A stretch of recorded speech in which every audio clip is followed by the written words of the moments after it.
Nagbigay ng matinding excitement sa mga tagahanga ni Kris Aquino ang kumakalat na mensaheng The Real Queen we've all been waiting for.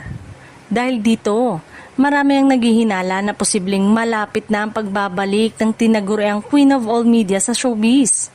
Bagamat wala pang opisyal na anunsyo mula kay Kris o sa kanyang kampo tungkol sa isang bagong proyekto. Patuloy ang mga espekulasyon matapos lumabas sa mga bagong updates at larawan niya sa social media.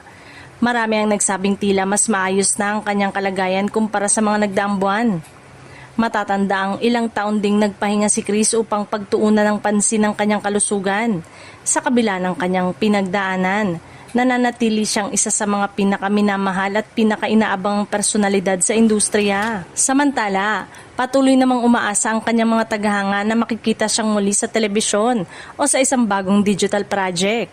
Para sa marami, ang pagbabalik ni Kris ay magiging isa sa pinakamalalaking showbiz comeback sa mga nakalipas na taon.